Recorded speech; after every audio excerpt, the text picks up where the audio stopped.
അപ്പൊ ഈ കുഞ്ഞ് ആളായിട്ട് സിനിമയിലേക്ക് വന്നത് എങ്ങനെയായിരുന്നു? അതും അച്ഛന്റെ അങ്ങനെ അച്ഛൻ പറഞ്ഞിട്ട് പോയതാണോ? അച്ഛന് ഭയങ്കരമായിട്ട് ഒരു ക്രേസ് ഉണ്ടായിരുന്നു ആർട്ടിസ്റ്റ് ആവണം എന്ന്. ആ സമയത്ത് എന്നെ കണ്ടപ്പോൾ അവർ പറഞ്ഞു ഇങ്ങനെ ഒരു ക്യാരക്ടറിൽ ഈ കുട്ടിക്ക് ഒന്ന് മേക്കപ്പ് ടെസ്റ്റ് ചെയ്യാം. മേക്കപ്പ് ടെസ്റ്റ് ചെയ്തപ്പോൾ എനിക്ക് ഓക്കെ. സോ ഈ പടം ഭയങ്കര ഹിറ്റായി. ആ ഒരു ഹിറ്റായ ശേഷം പിന്നെ അങ്ങനെ ഡിമാൻഡ് കൂടിയപ്പോ അങ്ങനെ. ഈ തെലുങ്കിൽ നിന്ന് മലയാളത്തിലേക്കുള്ള ഒരു എൻട്രി എങ്ങനെയായിരുന്നു?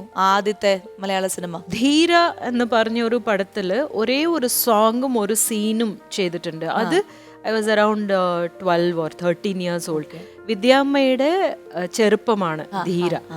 അത് എനിക്ക് അപ്പോൾ ഒരു ചൈൽഡ് ആർട്ടിസ്റ്റിന്റെ ഒരു ഇതായിട്ടാണ് അത് കണ്ടത്.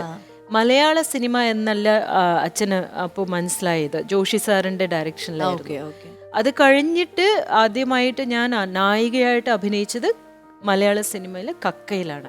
അപ്പോൾ ആ സമയത്ത് they were searching for PN Sundaram sir ആയിരുന്നു എന്ന്, ഒരു പുതിയ ഫേസ് വേണം എന്ന് he was searching and then somehow he got to see my photographs എന്ന് തോന്നുന്നു. അപ്പോൾ നേരിട്ട് കണ്ടപ്പോൾ എനിക്ക് ചില ഡയലോഗ്സ് ഒക്കെ തോന്നുന്നു. മലയാളം ഒട്ടും അറിയില്ല, എന്നാലും ഒരു പെർഫോമൻസ് കണ്ടിട്ട് സെലക്ട് ചെയ്തതാണ്. പിന്നെ ഒരു 1 month എനിക്ക് ടൈം തന്നു.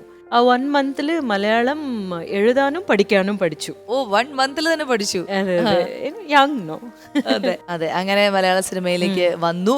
മലയാള സിനിമയിലേക്ക് വരുന്നതിന് മുൻപ് കുട്ടിക്കാലത്തൊക്കെ മലയാള സിനിമകൾ കണ്ടിട്ടുണ്ടോ? കണ്ടു. ഒരു പ്രാവശ്യം ഞങ്ങൾ I think I was working with Menaka. ഒരു തെലുഗു പടം മേനകയോട് അഭിനയിച്ചു. അപ്പോൾ അവർ ചെയ്ത ഏതോ ഒരു മലയാള പടത്തിന് കാണാൻ വേണ്ടിയിട്ട് എന്നെ വിളിച്ചു.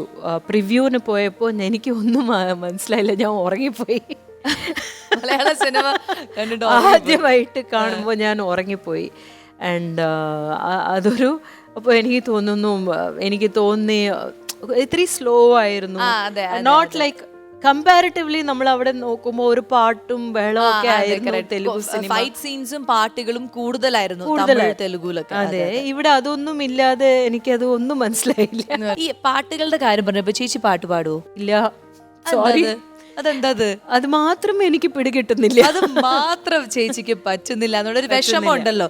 വേണമെങ്കിൽ നമ്മുടെ റെഡ് കാർപ്പറ്റിൽ ഒന്ന് ട്രൈ ചെയ്ത് കഴിഞ്ഞാൽ പറയില്ല. ഞാൻ കുറെ ട്രൈ ചെയ്തു. Wait, I will tell you. Because but I will tell you, ഞാൻ എന്തെങ്കിലും ഒരു ദിവസം പാട്ട് പാടിയിട്ടുണ്ടാവും. അപ്പൊ ഞാൻ എന്തെങ്കിലും ഒരു ദിവസം ഇന്നാക്കി. അതാ ഞാൻ ഒരു പാട്ടൊക്കെ പാടിയത്, ഇതൊക്കെ ഞാൻ ചെയ്യുന്നുണ്ട്. ഈ ഒരു ടോർച്ചർ എല്ലാവർക്കും ഞാൻ കൊടുക്കുന്നുണ്ട്. അന്ന് ഒരു കാര്യം, ചേച്ചിയുടെ ഏതെങ്കിലും ഒരു ഹിറ്റ് മലയാള സിനിമയിലെ പാട്ട് അതൊന്ന് ട്രൈ ചെയ്ത് നോക്കിയല്ലോ. മലയാളം പാട്ട് ലെറ്റ്സ് ട്രൈ.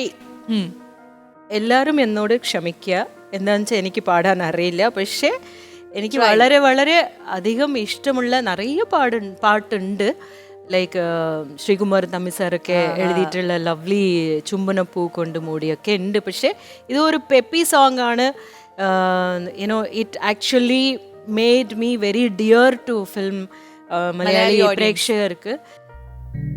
പദ പദ പദ പദ സരി സദ പദ പദ പദ പദ സരി സദ പദ സരി സിന്ദൂര തിലകവുമായി പുള്ളിക്കുയിലേ പോരു നീ, സിന്ദൂര തിലകവുമായി പുള്ളിക്കുയിലേ പോരു നീ, രാഗാർദ്രമായി നീ മോഹങ്ങൾ തന്നുവോ, രാഗാർദ്രമായി മോഹങ്ങൾ തന്നുവോ, പ്രേമത്തിൻ കഥകളുമായി പറന്നു വന്നു തെന്നലെ പദ പദ പദ പദ സരി സദ പദ പദ പദ പദ സരി സദ പദ സര സിന്ദൂര തിലകവുമായി പുള്ളിക്കുയിലേ പോരുതി, സിന്ദൂര തിലകവുമായി പുള്ളിക്കുയിലേ പോരുതി. Great singing.